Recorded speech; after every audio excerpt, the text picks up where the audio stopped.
beyond the sunlight's spell, where soul and mind in counterbalance dwell. Accounts and stories speak of stranger things that warn us all of what the unknown brings. Through centuries their magic did unfold in countless manuscripts and books of old. And as the listeners hear the story's arc, their tales are gathered here in Folklore Dark.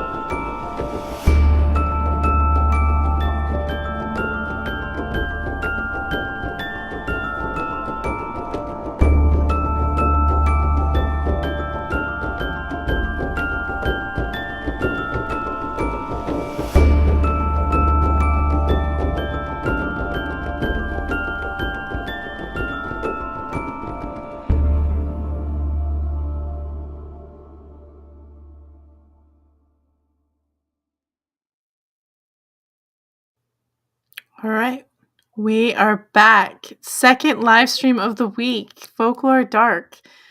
How are you doing, Letitia? I'm great, Melissa. How are you doing? I'm okay. I'm here. I'm alive. I survived the week. TGIF, Okay. we're in the house. We'll give people some time to stream in before we bring our guest. Jenn Dorrell is here. She is from Talking Weird with her partner Dean, who we're having an episode. Dean, your episode's coming out. He's leading the way in June with UFOs, but Jenn Dorrell is here. She also has her own show called Haunted Jenn. She has a lot of personal experiences. We're going to get into the paranormal, disembodied voices. We're going to be talking about shadow people, visitations in dreams or in real life from, people have passed on. We're going to get into all of this. So you guys can give your comments and your questions and even your experiences as we go through this, and we'll pop them up and, use them as a talking point or answer the question or just all, share our experiences that we've had. Sound good? I hope we get some good questions from the audience tonight. Yeah, because I think it's stuff that almost everyone experiences at some point in their life. And even the skeptics. I mean, what do you think? I mean, I've even heard of like Michael Sherman having a weird experience, but sort of kind of talking it back. I really do think that skeptics, I don't know, like even the hardest skeptics that I've met kind of somewhere believe that there's some kind of creative source at some point. Yeah, I think so. So that's what we're going to be talking about tonight, everybody. So let us know if there's any sound issues or if you can or can't hear us. Put it in the comments. So I'll try to rectify that if I at all can. I mean, I'm not the best at tech, but I mean, I try my hardest. So good morning. Matthew says good morning. Good morning. Matthew Lee Embleton is in the room. This is fantastic. What appealed to you about doing this live stream, Letitia? With because Jenn also works in history and all that stuff, Her background, and also just as you said, you've had personal experiences with spirit beings and whatnot. And I live in San Diego, and we've got ghost history here. We've got like several. Our historical society has recognized several older homes as being haunted, and there's like a whole row of ghost houses in this little tourist town called Old Town San Diego. And there's several ghost homes, and it's a row of homes that are certified haunted by the historical society. Ghost homes. That is super cool. So that's amazing. I love old homes and the feelings you get when you go into an older building, and just the senses that you experience, the sensory stuff that's going on around you. At least for me, I start, feeling stuff when I'm in an older home, especially if there's a little bit of ghost history in it. I can usually tell by just being in it. You know the feeling. You know that feeling. You get the sense that there's something else. Yeah. So kind of like a spiritual static. kind of like spiritual static feeling is what I can kind of describe it as. Yeah, I know it's strange how that happens, and now that we've got a few of you in, I don't want to hold up too long. I want to bring the wonderful Jenn Dorrell in to the chat room, and we're gonna get a little background and let's just go on some topics. Let's see where this goes, where this conversation goes, and everyone, remember, share your own experiences, ask questions, let us know if you've had some of these experiences that we're going to be talking about. Welcome to the show, Jenn. Hey guys. Welcome. Thank you for being here with us. There's a little bit of an echo, Jenn, from your side coming in. Yeah, my voice was echoing. Do you have headphones on? I wasn't doing that before. Oh. Yeah, no problem. It's okay. It happens. I love your posters in the background. They're awesome. It's weird. It wasn't happening before, but now it just it showed up. And I know that that'll be hard. Yeah. Got it now. Sorry. All right. I should know know it's better. okay. It's okay. It's okay. It's all good. It happens. So, we were on Jenn and her partner Dean's show Talking Weird, and right away when you were talking about history and that you work within, I think you work within museum, right? Yes, I work at a historical site.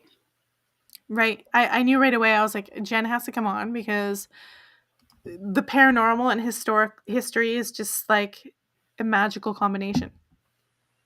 It definitely is.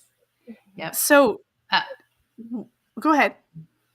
Well, the location that I work at is actually all made out of limestone. So there's a lot of interesting theories about limestone and quartz. So you got a fan. Talking Weird Rocks. There we go. That's awesome. Oh, well, that's nice. Yeah. Now what is it?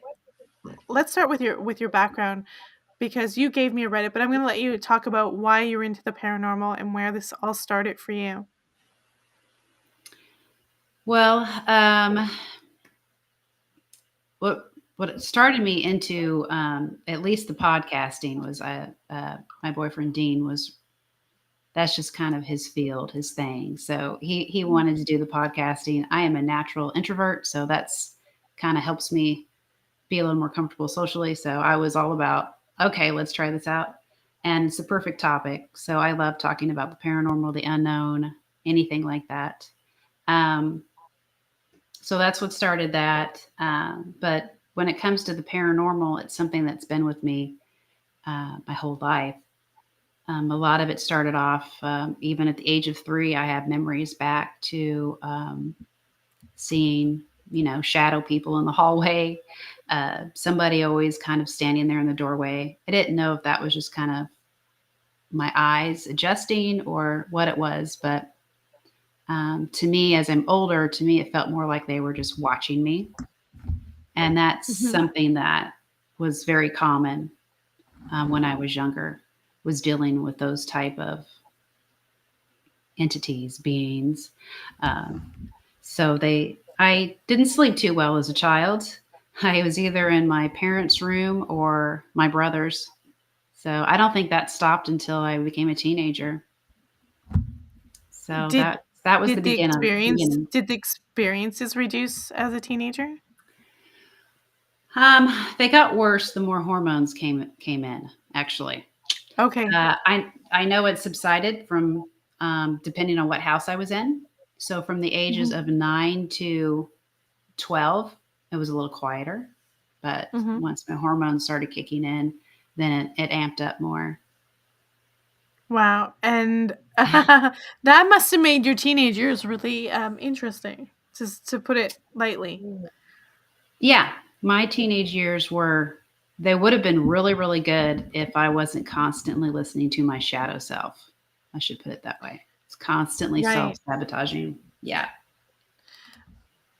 I wonder how I have a feeling that creeps up for a lot of teenagers and they just don't know that's what it is. It's interesting that you could identify that. Yeah. as like not Yeah. you, because most people think Right. it's them. Yeah. I mean, I can even tell about one experience I had when I was probably 5 or 6. And I would always be afraid when I would see something in the doorway. And I literally remember having a conversation in my head that was not me. It was two beings talking back and forth.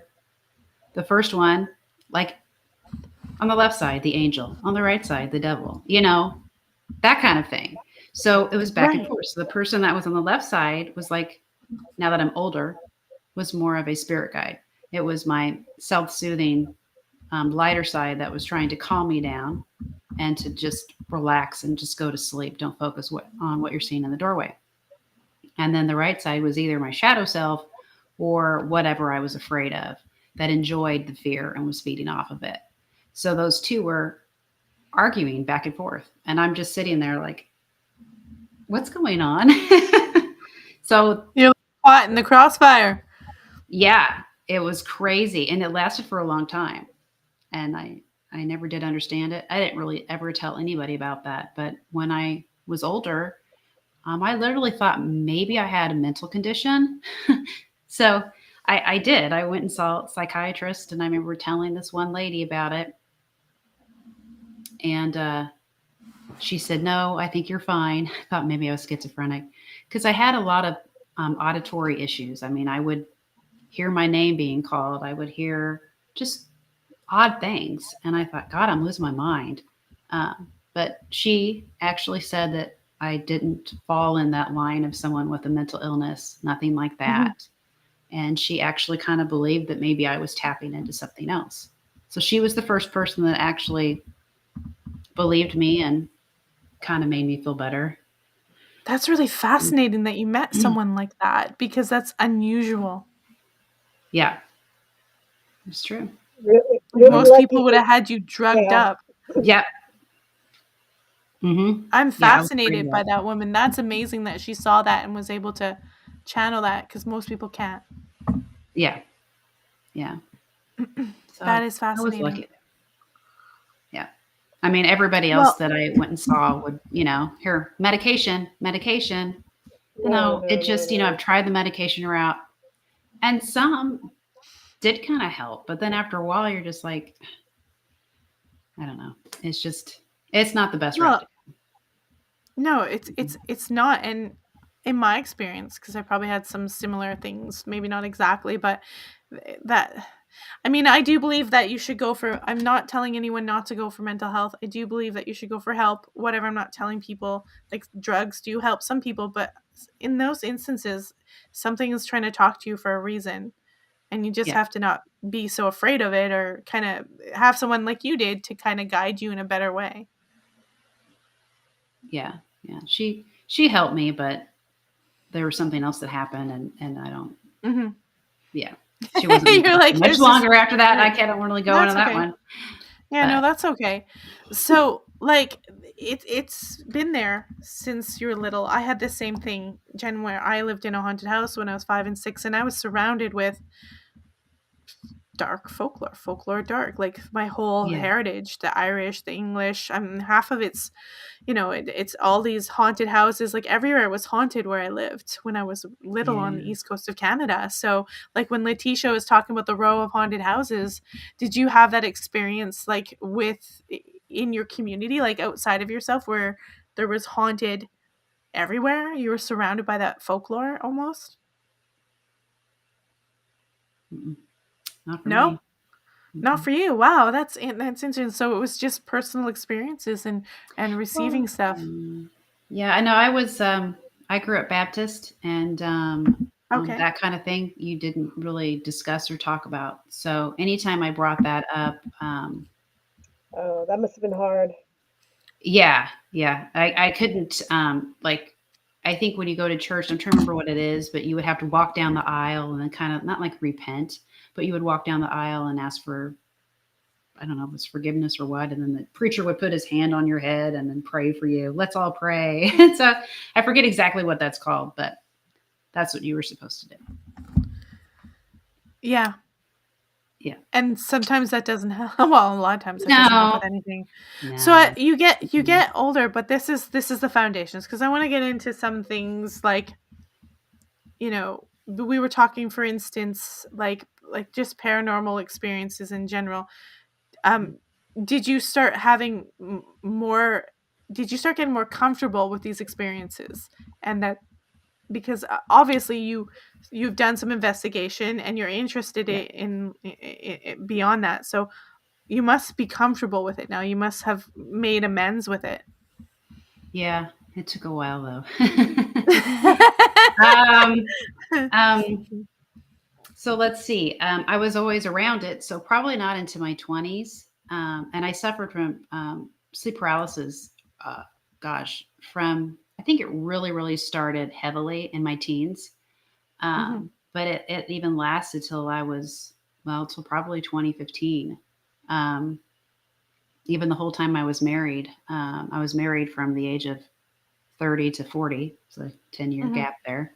It still Mhm. happened there, but that place actually was a little different. I had a lot of experiences there. And most of the places I did live at, they weren't haunted. It just kind of followed me. Is I that was why a magnet. I'm getting the sense Haunted Jenn? You're a Right. magnet. Yeah. That's Yeah. fascinating. I've had some different things happen. But one thing that's interesting, actually, in the first episode, I mentioned like my first big experience, but I also find that it's very interesting when I watch all these shows and talk to other people that have these horrible experiences. I haven't experienced that yet, thank God. But when you talk about evil entities and scratching you and hitting you and throwing you and then possession and all that. So I've not actually experienced that yet. Don't really want to though. No, Sounds scary. well, I think some people who are experiencing that, so they're either making it up, or two, they're dealing in some kind of really dark, Yeah, something really could dark be. that, you know, who Yeah. knows what it is. I don't want to experience it either. I've mentioned this before on other podcasts, but we were doing this whole Philip experiment, kind of trying to copy it. We are trying to envision. We had drew on my old podcast. My co-host at the time, he drew a picture of this ghostly cat, and the Hmm. cat was from a story. It was a haunted manor, and about this cat that would visit and forewarn people of death in the family. And so the cat was a mutilated cat, so we drew a picture of it, and we had this idea to kind of see if we could, like, if we thought about it, meditated, and if our thoughts could bring this cat to some kind of physical manifestation. Oh. And Hmm. I wasn't really working on it, the partner was, but he started seeing a shadow thing. But I had a sleep paralysis experience, which ironically, I have had that as well as a teenager, sleep paralysis. Interesting that I had a lot of Hmm. that. But it was confirmation that something was happening. I don't know what, but I was like, okay, I'm convinced. And it was a scary sleep paralysis experience. And I was like, I'm convinced. Let's just leave this alone. Like, Yeah. let's stop. Because it was weird. It was like something came in this house and crawled on me and held me down on my bed as soon as Hmm. once we were doing that stuff. So I do believe that Oh. you can make some weird stuff happen if you want to. Oh, I think you definitely can manifest. You Oh know, yeah. you can will it for sure. So I with your just sleep No, go ahead. paralysis, how long did that last that you had it? It was one night, that one particular, Mhm. and it was maybe like 30 seconds, 40 seconds. It wasn't long because I started to kind of struggle against it. But once I Uh-huh. kind of let go and went, whatever, like, okay, I was like, okay, whatever, do whatever you want. And I just let go. That's when it kind of dissipated. Oh, like, But the oh, more I yeah. fought and tried to struggle, the more powerful it got. It was weird. Yeah. Yeah. And Yeah. it crawled right. I could feel it. I was in bed and I knew it was coming down the hallway and in my living room and towards my bedroom. And I was like, oh my God, it's coming for me. What is it? It was very Yeah. bizarre. And Yeah. That's I was like, no, I don't want this to happen again. uh-huh. No. That is a crazy experience when you're in between the wake and the sleep state, where you're literally can feel everything around you and you know when something comes into your room. So I've always experienced that, but you were able to experience it too with your Hmm. sleep paralysis. So Yeah. that's cool. The last time before that, when I was married, I used to have bad sleep paralysis and nightmares. That was a Mhm. total signifier to get a divorce. Yeah. Ugh, Oh, no. And wow. then I experienced it. Yeah, they went away once I got a divorce, which is ironic. And then I experienced it Yeah. again when I was a teenager. Same thing, intense hormones, whatever. Mhm. I had Yeah. shadowy figures. I'd wake up and they'd be standing over me and I'd go and I'd jump out of bed Mhm. screaming. And I wouldn't sleep in Oh, the room. yeah. So, yeah, definitely crazy Yeah. stuff. So I can I've relate to some mhm. of these, bizarre Mhm. experiences. I've noticed there's kind of different levels of sleep paralysis, though, since I've had so many of them. I mean, I haven't had like the little entity thing that likes to attack you at night, and I haven't had that one in a Mhm. while. I'm going to knock on wood on that one. But I do have these. I have had some recently where I get stuck in between the wake and sleep, and I can't get out of the dream, and I want to get out because I'm awake, I'm aware, but I'm stuck. So that's considered another type of sleep paralysis, but I'm not literally being attacked. It's just where you're fighting yourself. And to me, that's Right. your astral body um, trying to get back in, and you're kind of fighting with your astral self. Um, and then I've had other ones so I kind of wondered where you didn't see the entity come up to you and grab you. It's where you literally wake up so fast and it's all dark is another thing of where you've been dreaming and your astral body is left. And then it just slams right back in. And that's another Right. way of feeling like, oh my God, I can't move. I can't scream. I can't do anything. And it's just because you're kind of stuck and you're in like the in between. So I've had that. And then of course I call them the little effers because they're small and they'll come up to you and just literally jump you and attack you for no reason at all, just maybe out of pure enjoyment. And you got to deal with Yeah. it for a while till with me, it would last forever. When I was married, my husband would have to wake me up. Otherwise I wouldn't be able to get out of it. It would last for a long time. Wow. Yeah. That The is only, yeah, the interesting. only experience of sleep paralysis I've had is when I'm in a crappy dream and I want to get out of it and it won't let Yeah. me. I'm like, I know I am dreaming. Please wake up. And I Yeah. don't wake up. I Hmm. don't wake up. And you really like I know I can wake up and you just can't wake up. And you have to Yeah. endure what's Mhm. going on in the dream. Hmm. I've had those, Yeah. quite a few of those. Yeah. Yeah.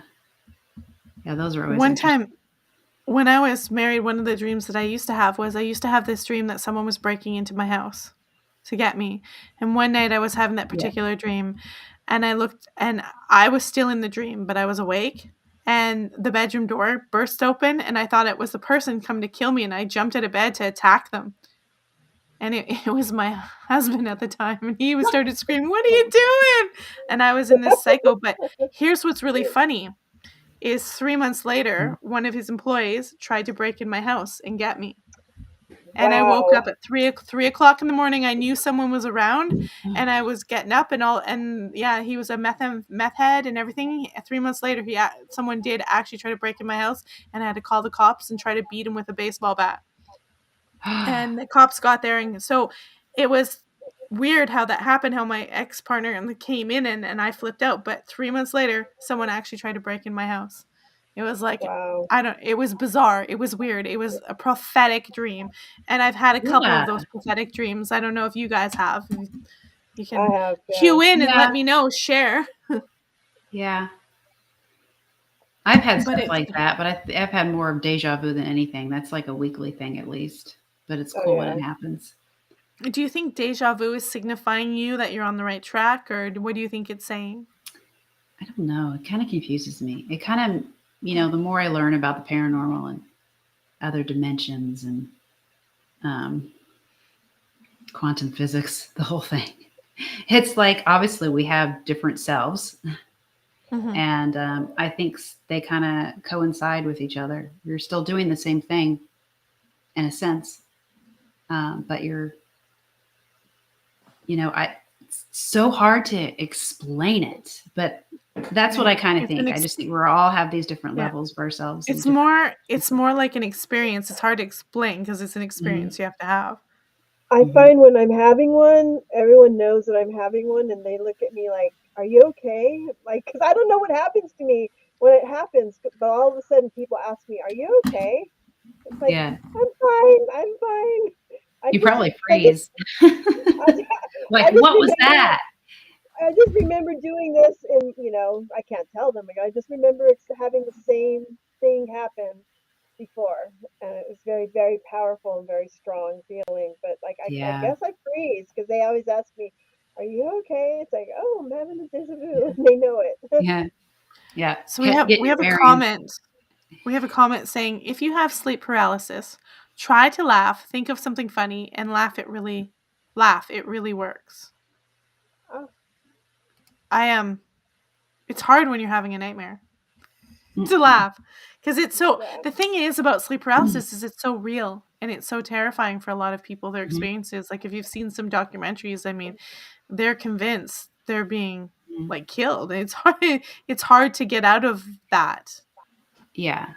Well, I actually did find something that worked for me. When I was still married, uh, I had something in the house that would just come up and just jack with me a lot, and it got to the point where I mess with the sheets, and I just get so tired of it, and I whack on the side where I think it's pulling, and I'm like, just leave me alone. I want to sleep. That's how I was used to it. And then I just got sick and tired of it. Sick and tired of everything by the end of the marriage, and um, it came for me again. And you know what? I was like, I'm done. So I literally wrestled with the darn thing, fought with it, rolled off the side of the bed, and just kept going. And it just eventually just stopped. Sorry, hopefully you can't hear my dog. He's barking. Okay, good. And then he stopped, and it was just like, okay, so I don't know if fighting something off like that deters it for a while. I never did have it come back, at least not in that sense, just the ones where I'm kind of stuck in between the wake and the sleep. But I haven't been attacked. I'm gonna knock on wood again, darn it. So So he says, our responder says, yes, it's hard, but negative entities hate joy. It repels them. It's a good point. Mhm. And you were just saying that, like they feed off of negativity Oh, if it's oh yeah. something evil or negative. They definitely So do. that's why it's so hard. That's why they're so terrifying and convincing because they don't want you to feel Mhm. any joy, right? Right. Yeah. That's very true. That's not I agree feasting with that. time if you're feeling Yeah. happy and you're feeling good. Right. God, Hmm. how dare you feel happy Hmm. Yeah. at their expense? Hmm. So, one of the things that I think a lot of people are going to identify with is having sort of spirit visitations or visitations from people or animals that have passed on. Can you speak to that? Oh, Well, yeah. Actually, one of my first experiences, I was 4 years old and didn't realize I was had a visitation. I was at my grandmother's house. I don't remember all of it. I just remember, having a discussion with my mom about it years later. And I remember waking up from the dream, or at least I thought I woke up. And a lady was in my room. I didn't recognize her, and she was kind of glowing. And she just kind of sat down with me and was just trying to comfort me, which I thought was weird because I'm just kind of like, I don't know who you are. Get away from me, lady.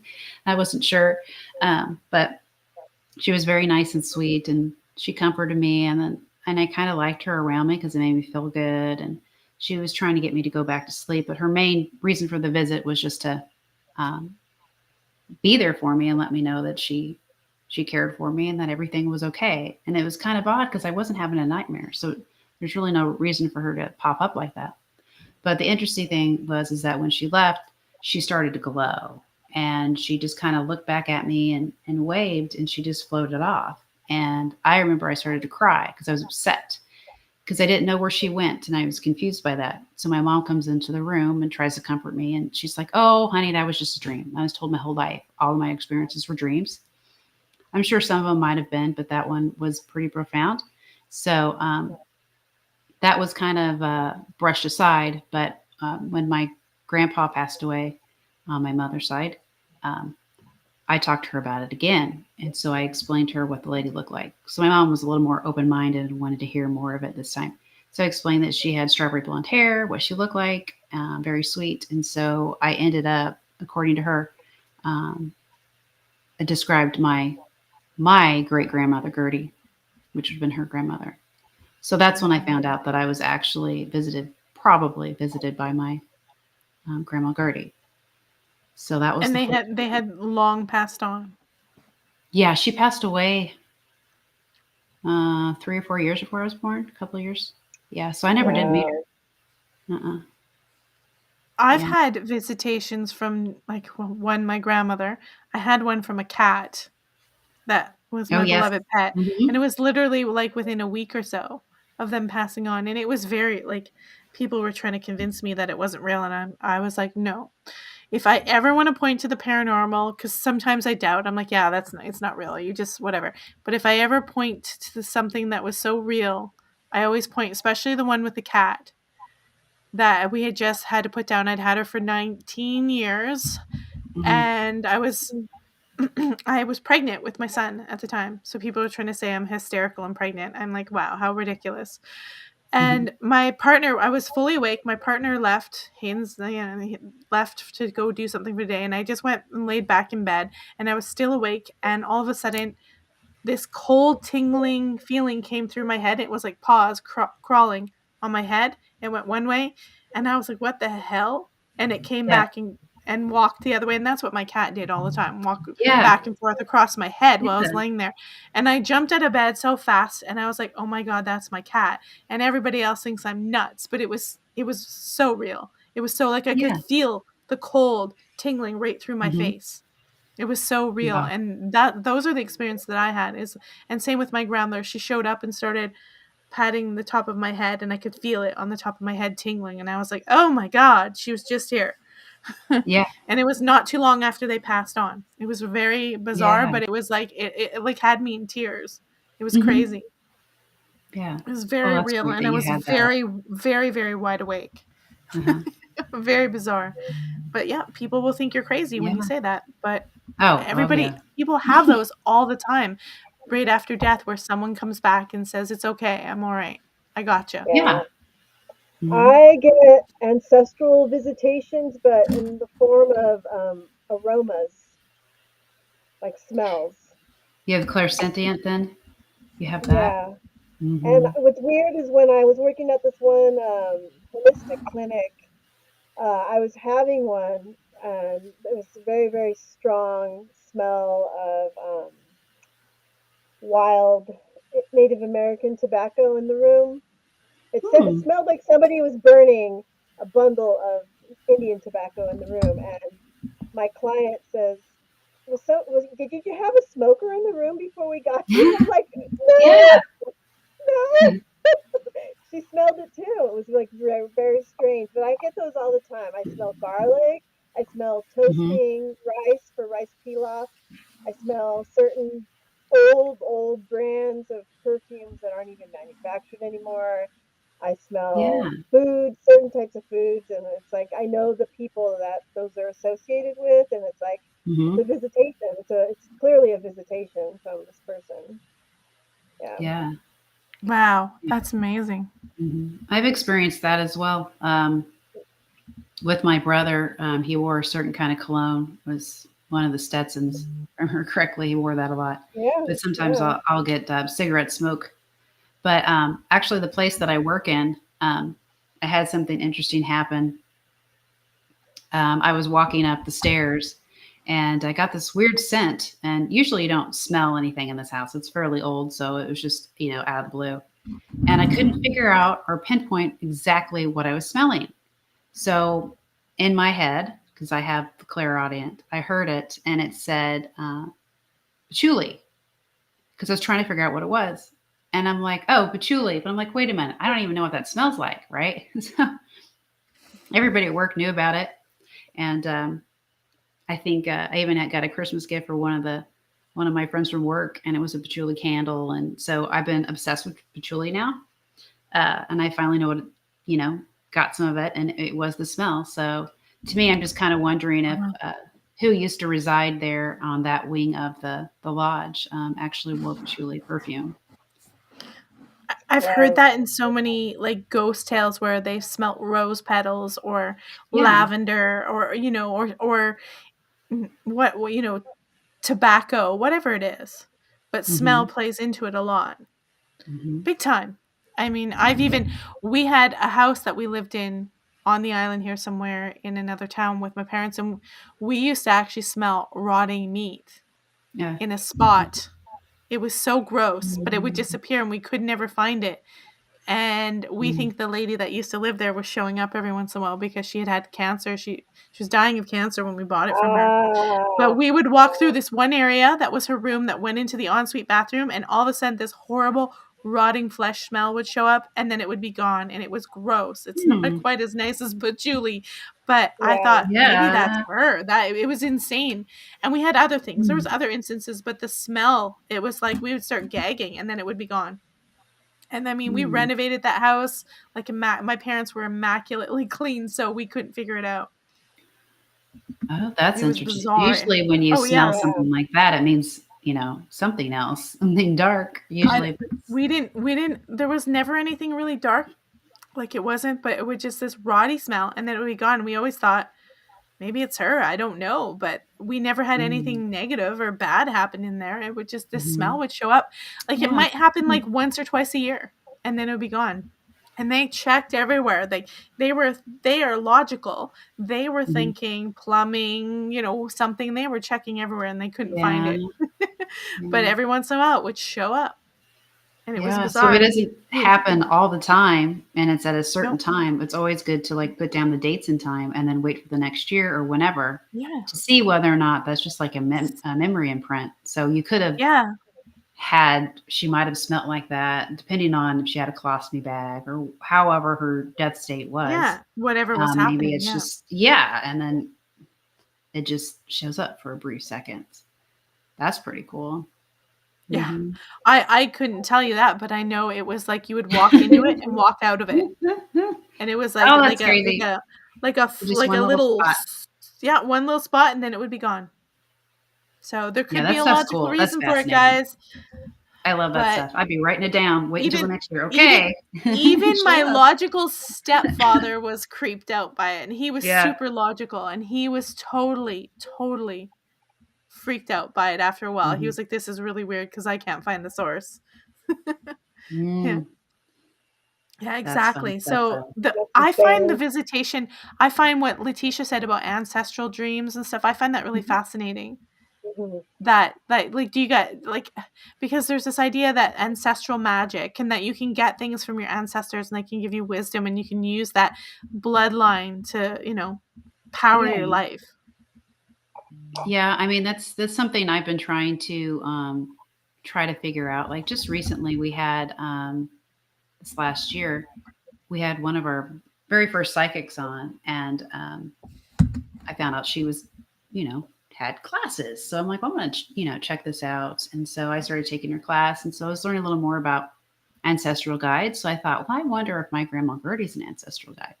So you're supposed to be doing meditations. So during my meditation, I'm a very vivid dreamer. So I eventually would send her these long, drawn out voice messages to her and tell her what happened to mine. And one of them was,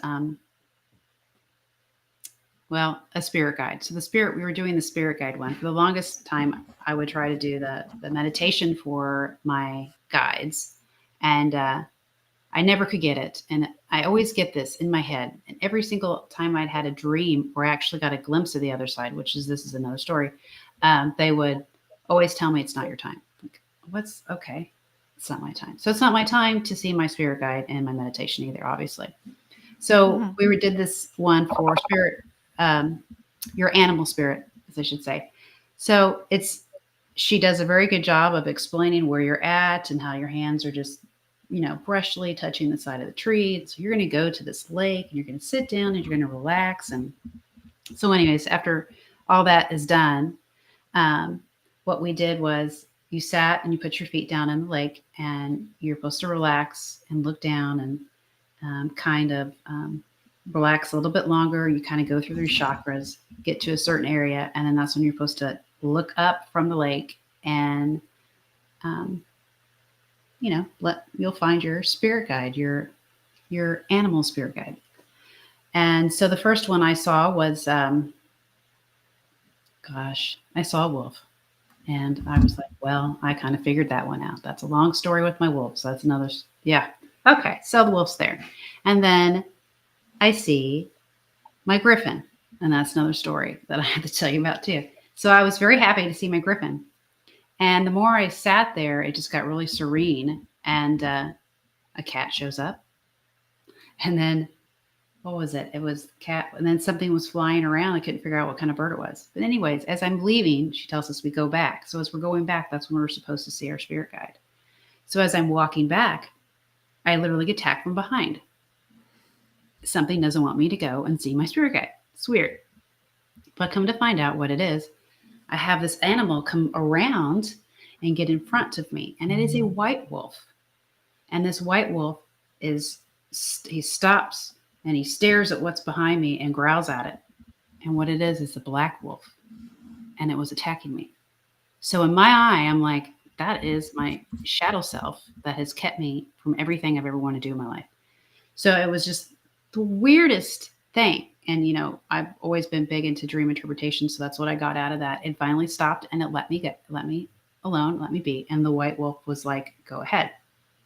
You're clear. So as I'm going and listening to what she's saying, I start to see a white being, but it's of light. I can't see it. I still can't see it. So I've always wondered if that was an ancestral guide, or since we've been talking more about UFOs on Talking Weird lately and the quantum realm, I've always wondered, I'm like, so is this something that's a lot higher than an ancestral being? So that was a neat meditation that I learned from her. I've only done it once. I haven't tried it again, but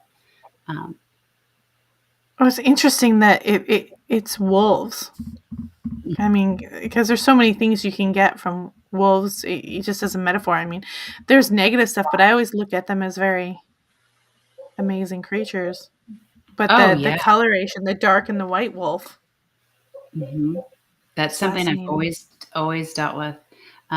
The good and the bad, And I had a reading done. We actually had Karen Goodson. She's actually based out of Kansas City.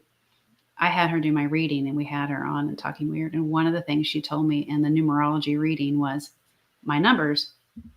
And so my main number is a 1, but yet I have a 5 as well. And she said that one of my 5s were constantly battling. So she said that my whole life I've always been dealing with some type of inner battle, and none of them got along or something like that. And I said, like, well, that totally makes sense, because that's just the way, I don't know, my life's been. So that's another subject I'd like to learn more about, numerology, because I found that fascinating, all the numbers she came up with. And I don't know, I'm just kind of, my ADD showing up, and I'm going off on these go ahead. And not staying with what you asked me. Yeah, this is a free-form show, my friends. Yeah. We can go anywhere. There is no scripts. I just find the wolf thing fascinating, because wolves are just, especially when you come to native cultures, the animals, like if you go to some other culture, it might mean something different. When you come to native cultures, it's just such a magical, the creatures mean so much. And so whenever someone, says there's a wolf, it's like this life force that is just so phenomenal. I don't know everything about the iconography, but man, is it so interesting that you had the white and the dark wolf. I love that as a metaphor. Yeah. And some of us see it, project it in different ways, but that you're able to meditate and see it in the wolf form is interesting. Mm-hmm. Did you dream about those animals as a child? Did they visit you as a child in dreams? The wolves really showed up in my teens and my 20s. I used to be obsessed with wolves. I had a period in my life in my 20s where I was really obsessed about Native American culture. So much that it would almost kind of cripple me. I would watch and learn more about history, and just it got to the point where I couldn't even read anymore because it just was so heartbreaking. So I found myself really compelled by that. Wolves was another thing too, because I went through a little period of the whole vampirism thing. I was obsessed with vampires when I was younger. Oh my gosh. So Bram You're in Stoker, the right you place, know, my friend. You're in the yeah, right place. yeah. So I went through that too. So that's another thing where you can see wolves, because he would turn into a wolf, at least in Yes. that It's movie, the Bram transformation. Stoker's. Yes. Um, But well, of so course, in those that's novels, no good. Yeah, hmm in those novels, it's seen as this ferocious beast, not beef, hmm beast to be afraid of, because I yeah, mean, they thought they were gonna snatch their babies or kill them, but wolves are pretty onto themselves. They're not exactly out there trying to tango with mankind if they don't have to. mm-mm, You know what I mm-mm. mean? They're pretty Yeah, reclusive and lone creatures from yes, man, even though they live in packs. yep. Yeah, and I do Yeah. identify more with a wolf because I'm very introverted. I prefer to be alone. I'm happy being alone. When I'm around too Yeah. much, it's overstimulating for me, and I can't deal. So I tend to revert into myself, and I don't talk at all. That's Yeah. usually an indication when I've had too much socializing and I need to go somewhere and chill out for a couple of days. So Yeah, it's no, I understand that. I get that.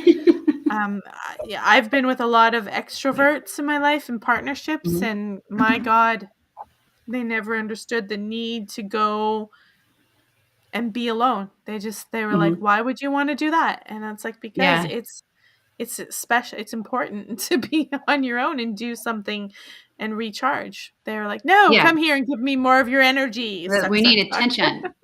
Yes, Yes, we I need know. attention now, forever, Mhm. always. Yeah. Exactly.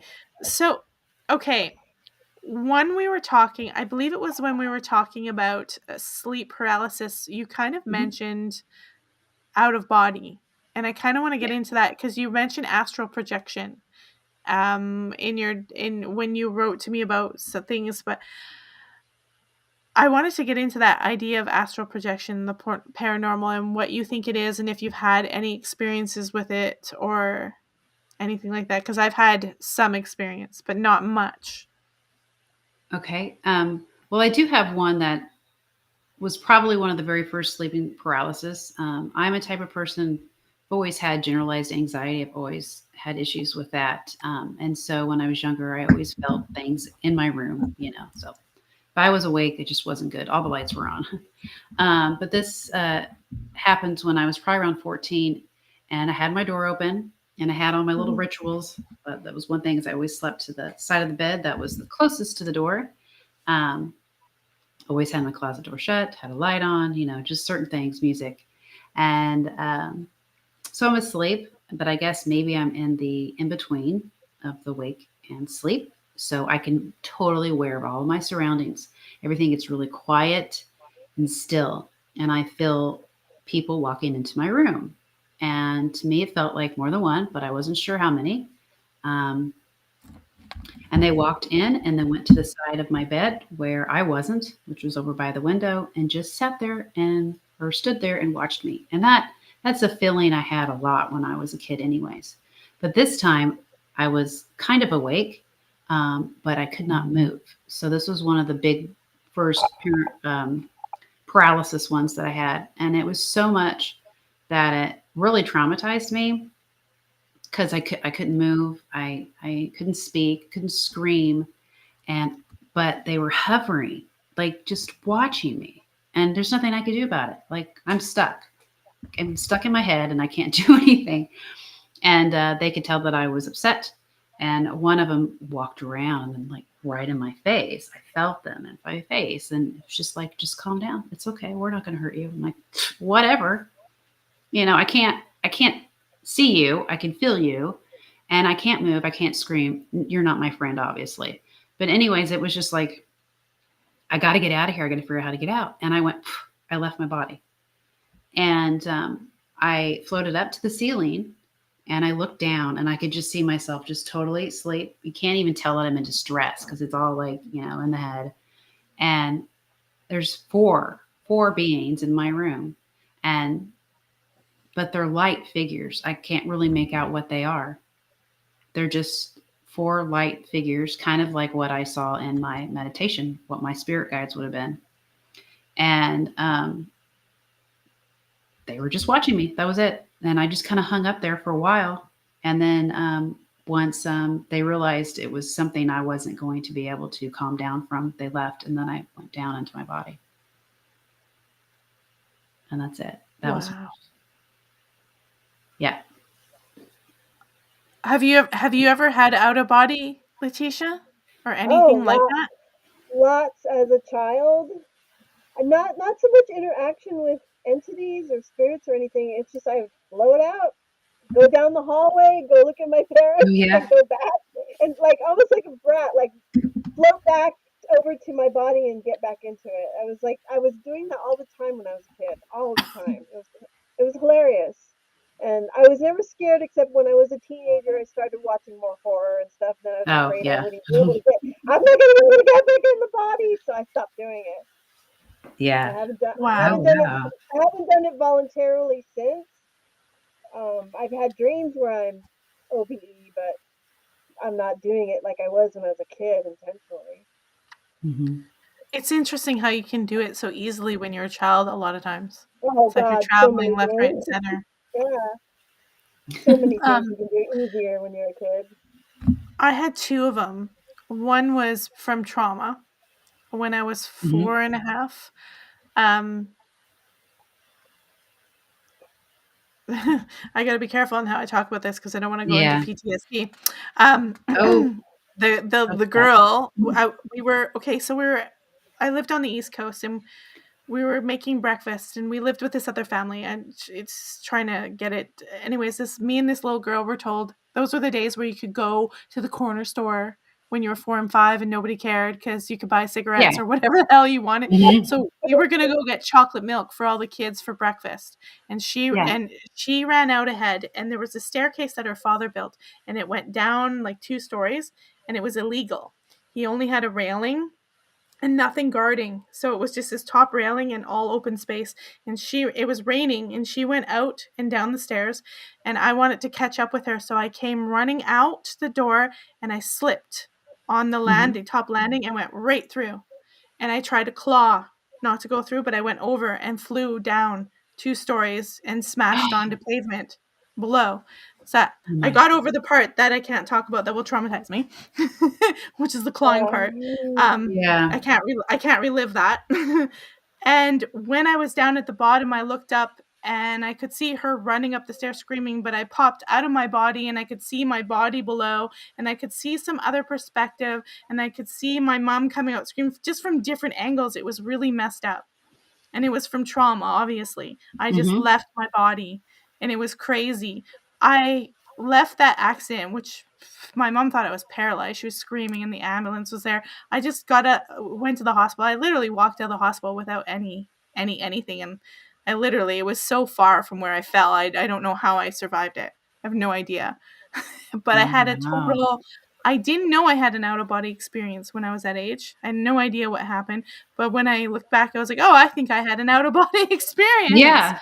Yeah. 100%. So I think trauma can cause an out-of-body experience. Mountain climbers say that a lot when they fall. Mm-hmm.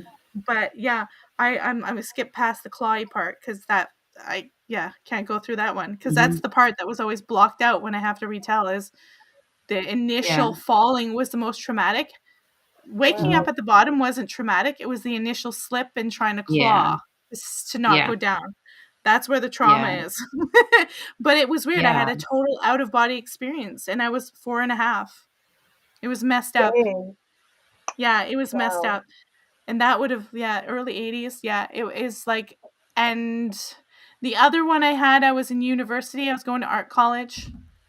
And one night I was just sleeping and I got up out of my body and I started walking down the hallway towards this guy's apartment. I don't know if I was going to ask him for something or I just started walking around the hallways and I realized I'm sleeping and I got a little panicky and I just went whoosh back in my body. Went back in. I can only recall 2. One was from trauma. One I just casually thought, I popped out of my body. Did it on your own. So it's interesting. But yeah, trauma Yeah. can cause it. Trauma absolutely can cause you to pop right Hmm. out of your body. Hmm. Yep. I'm one of those people that when something happens to me, I go somewhere else. And I literally, it's not that I block it out. I just don't remember it. I mean, I did a lot of crazy stuff when I was a teenager in my early 20s, and I'll run into people that somehow know me because we had a night where we acted like crazy kids and drank too much. And they're like, oh, yeah, don't you remember this? No. Like they'll tell me all this crazy stuff I've done. And I'm like, yeah, sorry. I don't remember any of that. Uh, Yeah. but that's just me. That's one of my safety mechanisms that I naturally do. If something Mhm. happens that I'm not comfortable with, I just leave. Yeah. And I don't even know if it's something that's I'm conscious of. I just do it. Someone says has happened when taking unnecessary naps during the daytime. Scotty, Hmm. it can happen where you pop out of your body and you're just Yeah. like, woo, and you pop back in. Yeah. Where I do would I have to agree go? with that, especially with naps. Do you Hmm. think people can travel? Like I've heard of astral projection where people are. I didn't travel anywhere. I was still earthbound because I could see everything Hmm. from different angles. So some people say they travel to different I've heard of planes that or have too. different experiences. I've never had that. Yeah. I haven't had anything like that that I can remember. But I mean, we pretty much do that when we dream too, though. But I can't remember anything astral projection. But I've heard of other people doing it. Yeah, Yeah, it is a mystery. I've heard of people literally like meeting other people in their Hmm. dreams, like the astral travel. I've never had that I know I've of. never tried. Mm-mm. I Now would. that's going to be Yeah. experiment. I'm going to want to try it. Yeah, yeah, that would be fun to at least try it. I've never done that. I've had an astral projection once that it was actually during a dream, but I remembered it very vividly. And I was asleep, and I lifted up out of my body and started flying around the neighborhood. Wow. And it was the neatest experience because you're stress free and you're just flying around like you're a bird. It was the coolest thing ever. And then I popped back into my body. But I think that was an in between again, which was between, wake and sleep. So it's not Interesting. something I was like, I'm going to go do. I just went and did it. And then I remembered doing it. It's kind of weird. Yeah. Mhm. Letitia, have you like chime in? You got to have some kind of something. You must Have know I ever something. have I ever visited somewhere else in an astral dream or projection or whatever? Yeah. I visit places, but I don't know where the heck they are. But I will. Yeah. But you know what? I do once in a while. Like it'll just grab me. I'll be looking at a book or a movie, and something I saw in a dream where I did project is in the scenery of a movie, like landscape or a landmark, and it's like, wow, I've been there, but I don't remember or know where it is. We have Willie Mm. who he wants to travel Yeah. to his cabin in the North Woods. Yeah. We I know who don't blame that you. is. I know who that is. I know it's fascinating because a lot of these things, like you get into the native culture and you have, I think they accept this really naturally that you just Hmm. Mhm. travel.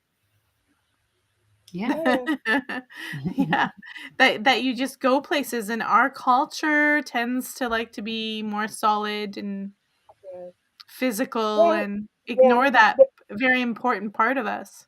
yeah, Mhm. there's a lot of indigenous cultures that believe like when you dream, you actually go to physical places and other planes of Oh consciousness or yeah. in the universe, and I I think it's beautiful. Because Mm, they'll mhm. make art and paintings of like the places that they go and what they see, Yeah. different types of creatures, different types of beings, entities, whatever. Yeah. So I wonder if that's what people are seeing when they talk about UFOs and aliens and they Oh have yeah, sleep paralysis Could be. experiences. Because there's a Mhm. connection there between sleep paralysis and UFO abduction, not Oh necessarily yes. sightings. but the abduction and the paralysis, Mm-hmm. it's very similar. So I'm wondering if Mm-hmm. they are actually not even here. Maybe they're somewhere else. They're having Mm-hmm. they're having this interaction and they think it's real, but they're here and it's somewhere else. Scotty says, I'm going to bring up his comment.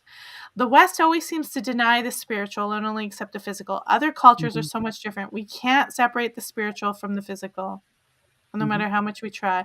Well, Yeah. there's this idea that it is the unconscious or the immaterial that manifests the material. Mm-hmm. But our skeptics would have us believe differently. Yeah. Yeah. Yeah, But sure, I sure. agree. So, are aliens Yeah, actually that's we're another. experiencing them from a different dimension? Who knows? Mm-hmm. Who Could knows? be. It's anyone's guess.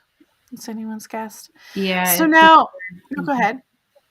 No, just Go like ahead. that's another rabbit hole to go down for sure with that one. So a lot of people think they're higher beings, your higher self too. So Yeah, and we could mhm. be journeying somewhere. The mind is the final frontier, they say. Oh The yeah. mind is the final frontier. I mean, who knows what could happen with that? I Yeah. know you have a love of history. Yes, I do. And I have a feeling that the paranormal has influenced that, or they're dancing together, history and Oh paranormal. yes. Yeah. I mean, it kind of involves with a lot of with history. You're going to find hearsay, and I'm the type of person that needs documentation or proof. And with investigating the paranormal, that's normally what you're trying to get as well, because you're needing proof. I mean, who doesn't want to know what happens after you pass away? Like, what exactly is the afterlife? How do we get what are we experiencing when we pass away? So those do kind of coincide together at the same time. And a lot of research is involved, like history, like where I currently work at. I'm literally obsessed with that location. And Where do you work? it's called Bothwell Lodge Historic Site. Mhm. It's in Sedalia, Missouri. So it's like this older home. It took 31 years to completely finish it, but it's from like 1897 to finished by Right. 1928. But there were some Wow. periods in between where he took breaks. But either way, it's a castle. It looks like a castle on the top of a bluff. You can see it from the highway. So a lot of people are always curious, and they come out just to learn about it and tour it. So That's amazing. I, And you get to be part of that experience. mhm. Yep, I'm one of the tour Is it guides. haunted? Is it haunted? Well, that's usually one of the most popular questions. So I always end up telling them the stone tape theory and explain about how what we've been told, where limestone quartz can be kind of like a paranormal battery, and the same thing. There's caves that run underneath his house too, so water can be kind of like be a conduit as well. So there's some water systems too. Um, but a lot of the things that we've experienced, like footsteps and coughing and just little noises here and there, could be just memory imprints. So I just tell them that it's just not an intelligent haunt, because that's usually what they want to hear. And to Mhm. me, it's just recalling, memory recall. Right, like a recording. Mm-hmm. I think a lot of experiences are that actually, that it's Mm-hmm. not interacting with you, you're just watching something replay. I think that's a lot Yeah. of the cases. And even the visitation at like when I said my cat, that could have been a replay of something the cat did. Who knows? It might not have been the actual cat coming back because it was something the cat did, but you never know. Yeah, It's that's hard to that's say. true. Mm-hmm. I mean, I'm I've had willing that to as well with to be cats. open. So yeah. Cats, yes. I've heard people tell me that they've woken up and their cats that just passed away has climbed up on bed and made an imprint and Mhm. laid right by them. Like, I've Yeah, heard I've had that that. level of story. Uh-huh. I could It's actually see that imprint. My cat, I would feel him after he passed away, or she. This is my cat, Nina, my very first cat. She would always need like my butt and my leg. So I Hmm. was asleep and I felt it, and I was used to it by that time. And I thought, wait a minute, she just passed away. And so I'm just not Yeah. sure. And then What's sometimes that? I feel her come and cuddle up with me, and then I just go back to sleep because it was comforting. But that only lasted for a little while, and then she stopped. So it was just like the first week. Interesting. Maybe her Have way you of ever? letting go herself. Yeah. Have you ever had anything like that with a pet, Letitia?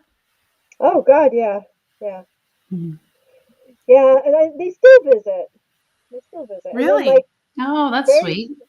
yeah, and then very strongly.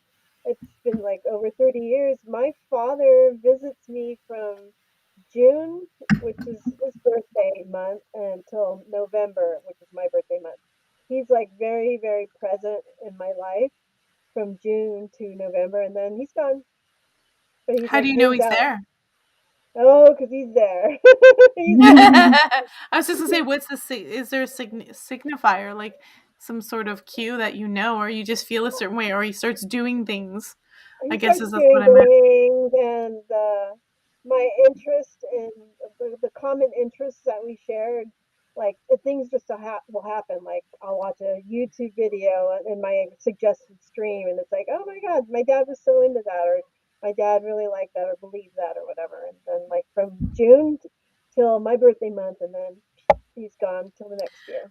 So Very, very a fr- strong, very strong. Like that's he's amazing. actually here, like he's actually here, but That's nonverbal. amazing.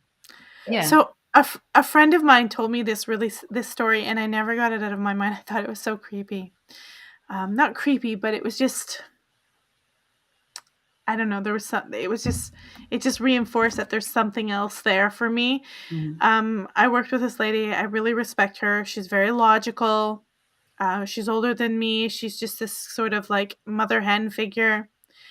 Mhm. And she's told me one day, she said, well, my father passed away, and I started having these dreams about my father. And in the dreams, she would go down into the basement of her parents' house, and her father would be under the basement stairs. And she'd be like, Dad, Mm. what are you doing under the basement stairs? And he would go, shh, don't tell your mom. And she had these dreams multiple times. And she thought, this is really bizarre. Why am I having these dreams? Mhm. And her dad had just passed away. And some time had passed. And her mother was still alive. And there was grandchildren and everything one day. And the grandchildren were playing downstairs in the basement and stuff. And they came up and they kept talking about a man under the stairs. And everyone shushes them. But my friend was like, man under the stairs? That's really weird. And they were going through albums one day. And the little kid was like pointing, like, that's the man under the stairs. That's the man under the stairs. And it was my friend's father, who she kept having dreams that was hiding under the stairs in the basement after he Oh, died. And she's wow. like, the little kids were like, that's the man. That's the man under the stairs. That's the man under the stairs. And they never had knew him. And they were saying, that's the man under the stairs, so I won't go in the basement. He's under the stairs. And my friends, like she said, the hairs on my neck stood on end because she said, Melissa, honestly, I'd never told anyone about those dreams. And this little kid's telling me my father's under the stairs downstairs, and he's been dead for, I don't know, a couple of years. She was like, it was the creepiest paranormal experience I've ever had. And Mm. we were sitting in a movie theater getting ready to watch a movie, and I'm like, Jesus. I'm like, my hairs are standing up on the back of my neck. I Mhm. was like, that's really creepy. She's like, yeah, Mhm. I'm pretty convinced that my father, for quite a while, I don't know why, was staying under the stairs watching over my mom, but Mm. was staying there because he didn't want to scare her. And I'm like, that's so bizarre. She's like, but Yeah. that reinforced it when the kids started to see him live in the real world. I was like, oh my God. Mhm. I thought, wow, I'm creeped out. Thanks. I won't say her name, but I was like, thanks. You creep me out. Yeah. That's actually really spooky. And I Wow. was like, since we're in there, I just was like, I have to tell this story because it just popped into my mind. Mhm. But yeah, people coming from beyond the graves in Mhm. dreams and visitation to give you messages. I don't know what his message was. I think maybe he was just looking out for the mother, Mhm. still Yeah. hanging around, making sure she was okay. That's what I think, but I could be Mhm. wrong. Whew. Yeah. Most likely Yeah, didn't want to scare exactly. her, so that makes sense. Yeah. He's hiding under the stairs. And I thought, well, hiding under the stairs isn't exactly the least Mm, creepy thing you yeah. could do. No offense. So, what about? I want you to talk about psychic abilities, because most people who have these experiences also have like intuition, cognitive. They predict things. Their dreams predict things. You must. I mean, I think we all have that ability, but some people have it Yeah. more. How can you speak to that? Um, well, that is still a journey I'm still kind of going down, trying to figure that out myself. Um, Something I've always had growing up, just kind of somehow just knowing things and getting impressions of things and never knowing to trust it. And so that is something I've kind of learned through taking the course that I took. Is you just go with the first thing that pops in your head. Normally, that's your answer that you need. You follow your intuition. I have always had trust issues just because how my life was. So I'm still learning how to trust my intuition, Mhm. my guides, all of that, and trying to decipher between um, your guide and your own mind. You know, so Mhm. that's kind of hard to decipher from. But I didn't really start to dabble into it until I was about 24, 25. I had moved into a home actually with my brother Chris. He purchased a house, like at least purchased part of it. My parents helped the other half, but we lived together in this house. And I started having some really vivid dreams in this house. And one of them was an old lady that lived there, and I knew the house had caught on fire, and I kept trying to figure out how to get her out. And my that house at that time was like party central because I was like karaoke chick, and so we always had big parties afterwards. We'd sing and just be silly and stuff. And one of the guys came back, and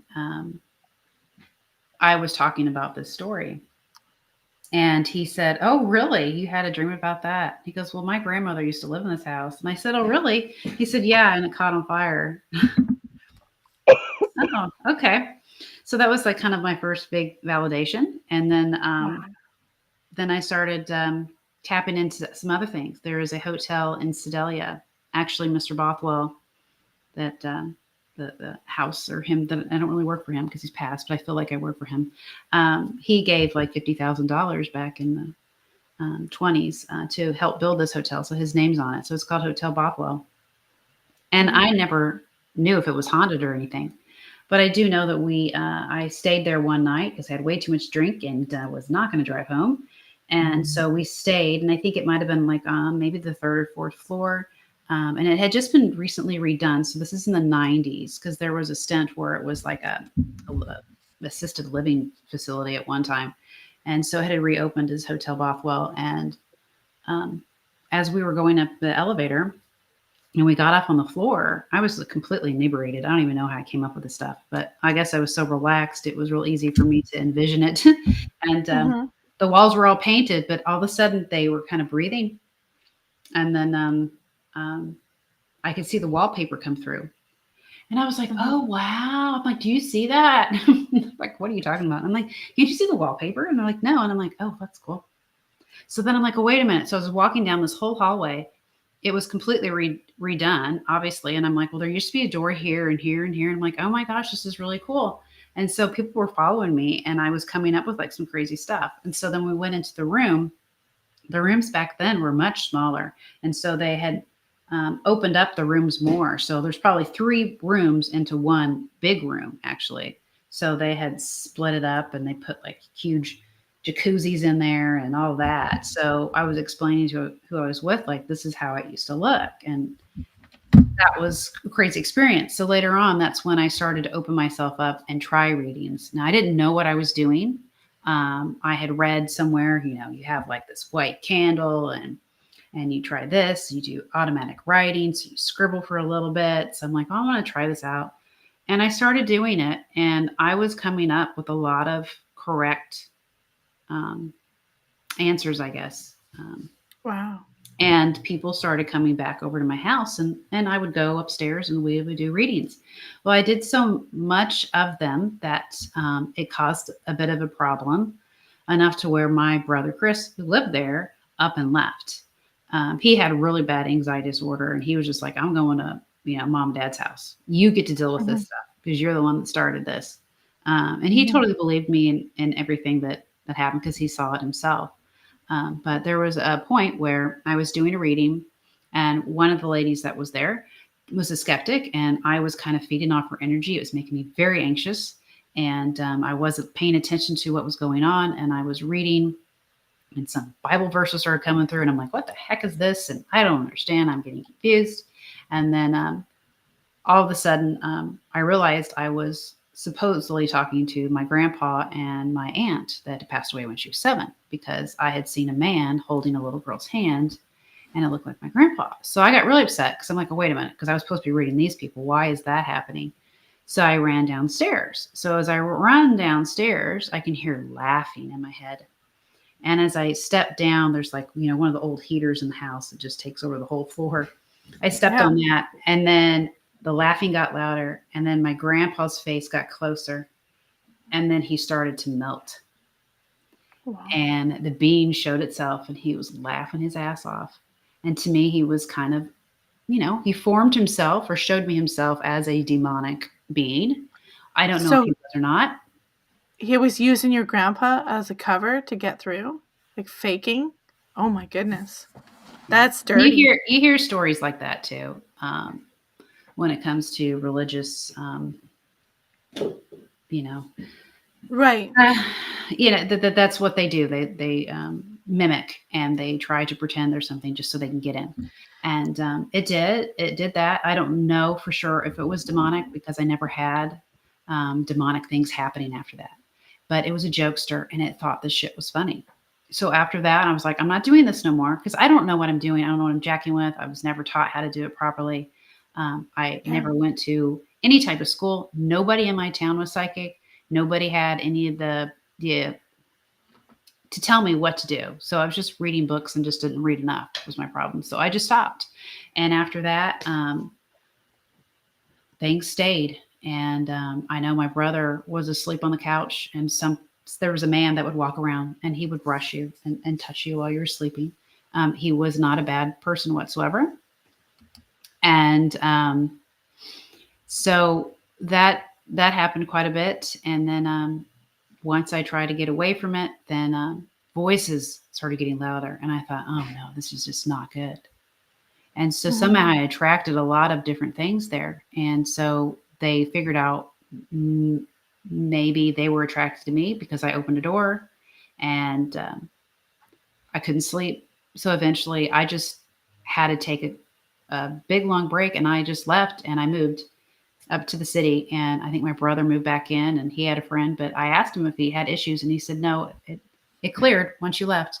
And see, that was another thing too, like with my ex-husband. He told me once I moved from the house that we lived in together, that within like several months, the activity ceased.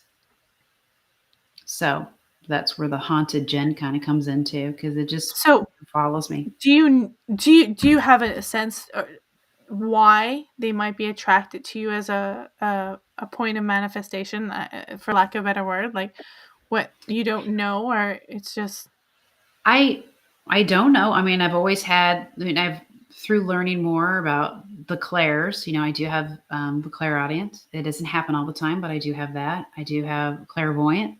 I've never actually seen an entity like right in front of me, but I see it in my mind's eye. Everything is like a movie in my head, and I can see it that way. And so I just try to explain what I'm seeing in my head. I've never been like, I see dead people. I don't really see them in front of me. Right. You're not there. It's like it's like that. It's like a big movie. And so I just let it play and see if I can figure it out. But one of the things I haven't figured out yet is symbolism. I haven't figured out the symbolism when it comes to guides, and that's something I'm supposed to be learning. So all this stuff has probably been going on my whole life, and I just never really caught on to it, because I was told learning that and embracing that was devil's work. So I had the Baptist background, right? Yeah. Gotcha. Yeah. Because I remember when I was 8 years old, it was getting really, really bad. I was having horrible dreams. And it was to this point that even I was questioning religion. And I remember going to Sunday school. My Sunday school teacher, they were so annoyed with me. So they'd tell me, to me, it was a story in the Bible. And so I'm like, well, how do you know that? And they're like, well, it's because the Bible says that. I'm like, yeah, but who wrote it? And so they got so annoyed with me. And I'm like, I was a kid. I wanted proof. And that's something that's embedded in me. I want truth. I want the proof. I want document. I want to know that this is the truth. I don't want to be living my life as a lie and just believing something because somebody told me so. So that was something that my family really struggled with. I was told I needed to go get baptized. I wasn't baptized yet. And they told me once I got baptized, all that stuff should go away. If I don't, I was going to go straight to hell. So I was basically kind of scared into it. So I did get baptized. I'm baptized. I was baptized Yeah. from birth, and that just doesn't ring true at all. It doesn't matter.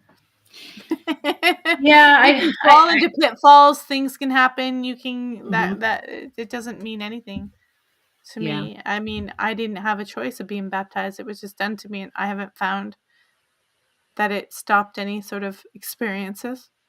Yeah. It's I weird. always found it ironic that, Christians kind of criticize paranormal and these abilities, but the Bible's full of paranormal They experiences. sure are. I know. Well, Yeah. they only like it in the context that they control the narrative. They don't want you to have your own power connection. They have to control it. I think we can all relate to that. We've got Paradox Fossil. Oh, well, hello, Paradox Fossil. Ghost power.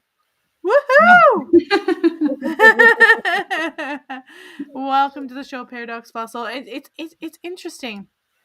That we're talking about religion. I mean, my grandfather grew up Catholic in an orphanage, and one of the reasons we didn't do heavy religion is because of the abuse this visits with Native children and the burials and the bodies they're finding. The abuse. My grandfather was Irish, and he was put in an orphanage as an infant, newly born, and the abuse I won't get into, but that's why we're never religious, and I was never in the Catholic Church. They somehow they thought the Anglican Church was better. I don't know, but it's because they, as children, they didn't have a good experience of religion. So I guess it depends who you are and your experience of religion. Yeah, exactly. So it's interesting that I don't know. I guess people need something, and religion is one of those things that can provide them the support in the community and whatnot. But for others, it's just like me. I don't know, other people, maybe Letitia. I can't speak for any Letitia or anyone, but it's just not good enough.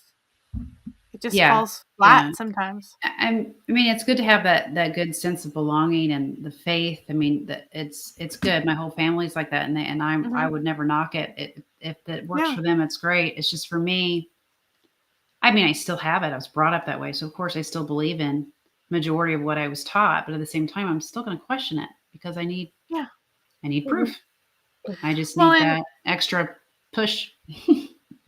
I don't know. We never really escape what we were raised as. It's always going to be in our foundation. But it's nice that you have the freedom and thinking outside the box and to say, well, wait a minute.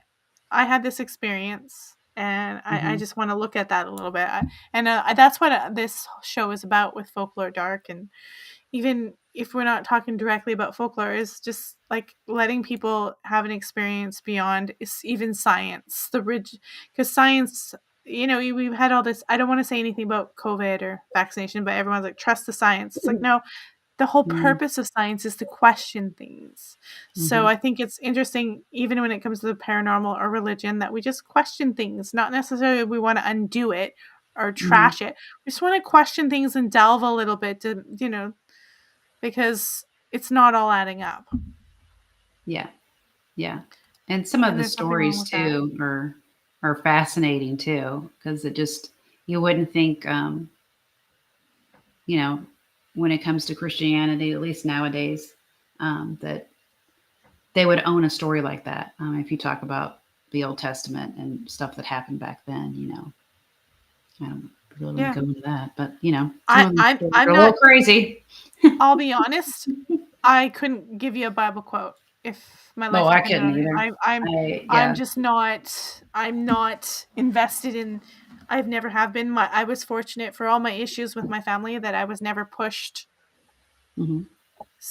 religion heavily, and none of them were religious, and I was allowed to you look at tarot. I was never shamed for looking at stuff like this or tarot cards or anything like that.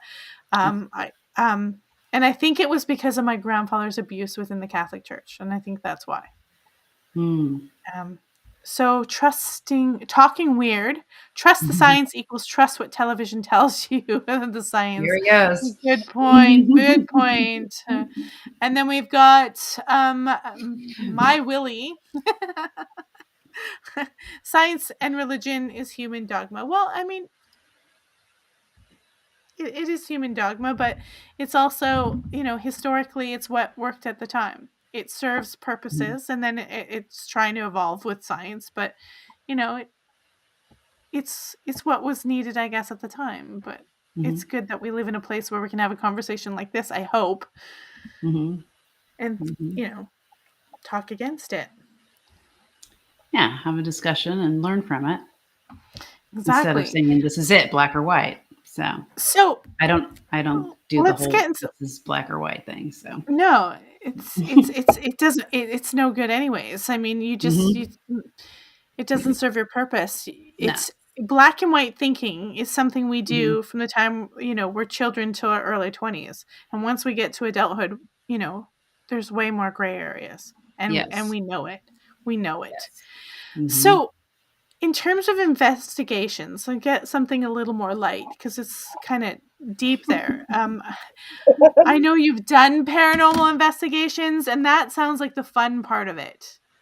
Yes, where you can sort of go out with a group of people and just have fun with environments. I'm going to let you guys kind of go on that and what you guys, Letitia, and you have done with investigations. Well, I've done like one kind of with Discovery Channel. I was just in the crew, and that was kind of fun because the woman that led it is one of our biggest ghost hunters in San Diego. She's a vice detective for our San Diego Police Department, and she was amazing to work with because she's a cop, but with her experiences in the field of law enforcement, she got really into paranormal and ghosts and stuff, and it was really interesting working for her and meeting her and talking to her. I've done that, and there's other things, just amateur kind of with your friends. You take some beer and you go and spend the night somewhere creepy. But I'd like to get more into it now that it's more easier with podcasting and live events to do that Proctor Valley thing I've been telling Melissa about. But yeah, that's interesting. I'll let Jen speak on investigations. I haven't done any. Well, I mean, they're fun for sure because once you get the activity, I mean, I get excited like a little child that's in an amusement park. I mean, it's just ridiculous how excited I get. I think one of my first big ones is I couldn't really get anybody to do anything like that with me. So the first one was I'm a huge fan of ghost hunters. So Strange Escapes, Amy Rooney and Adam Berry, they had their own little kind of event location, and it was in Kansas City or Liberty, where Belvoir Winery is. So that was my first big one, and it was a huge group. So it wasn't the best. So they were there along with Chip Coffey and Dave Schrader, and they had some pretty cool equipment too, but the groups were too big. So I really didn't experience too much until I do remember being in the old administration building, which was also the building where was the orphanage. So we were up on the floor where they have the school rooms, which I think now is an inn, and you can actually rent a room and sleep up there. But at that time, they had old school chalkboards and stuff. And I went off, and the other people that were part of the group, one lady followed us because she kind of had to, because we didn't know the location and she didn't want us to, hurt ourselves. But we went further away because I was just trying to see if I could sense anything. And as we're talking to her, I felt things back there, but didn't know what it was. But as we're talking, I felt a tug on my coat. So it was really cold at the time. And I was looking around and couldn't find it. And then I felt it again. So, the more I've learned about that location, that floor is where you get most of the children's spirits. And so that was most possibly a little child just tugging on my coat, trying to get my attention. There is the bunker that they have in the back. I don't really remember exactly why that was there, but for some reason, children's spirits stay there.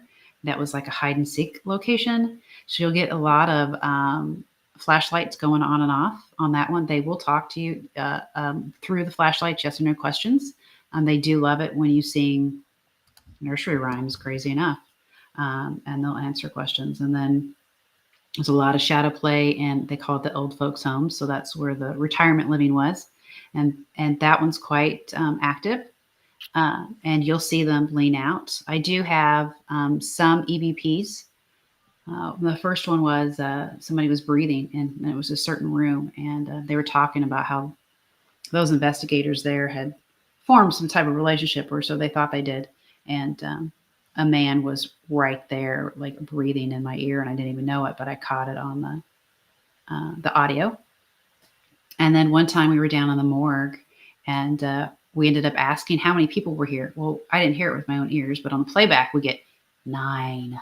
And it was just like the weirdest thing, scary. And so they had motion detectors. So it was always like when they'd come down the stairs, that thing would just constantly go up. So I'm just like, I am freaking like, this is it. I was just obsessed after that. It's the craziest activity you would get down there. So I've been there 4 or 5 times, and it's mainly the morgue and the nursing home where I have more activity. I've been to other locations too. Like recently I went to McIntyre Villa, and that was fun. That's down in Ashton, Kansas. And I think personally that whole town, the Lamb there, has had so much bloodshed that I just think that whole town's kind of a little tainted, because the stuff that we were kind of getting, and the impressions that were left were not just the historical of that location and the person that owned the house, who died in the house. It was what actually happened on that property years prior. The whole, when Kansas before it even became a state, everybody went out west, and it got worse, because you were just fighting for the land. And then what happened with the Native Americans and how that too. So that stuff really plays into a lot of the locations you go to. So it's good to research beforehand, so you can kind of decipher what you're kind of dealing with. But it's fascinating. It's addictive.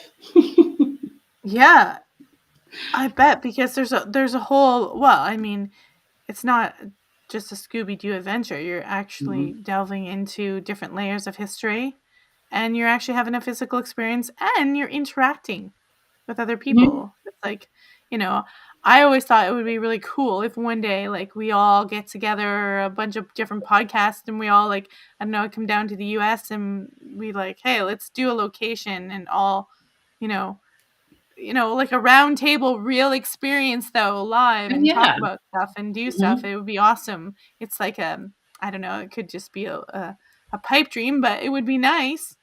Oh yeah, that would be fun. I'd definitely do it. Everybody getting together at some kind of central location that's easy to access. It would be amazing.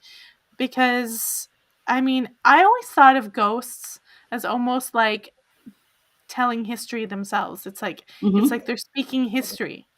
I see Letitia nodding. You want to add to that? I think all the ghost and paranormal experiences that are attached to a historical site, I think they help fill in the blank spaces with the information that you pick up from them.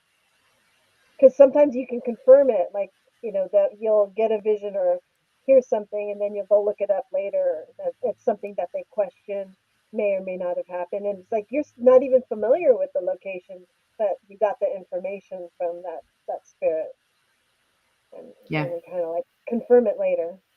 Yeah, the validation is very nice when you get that. Well, we're over that hour and a half mark, and I don't want to keep you too long, because I know it's later there than it is here.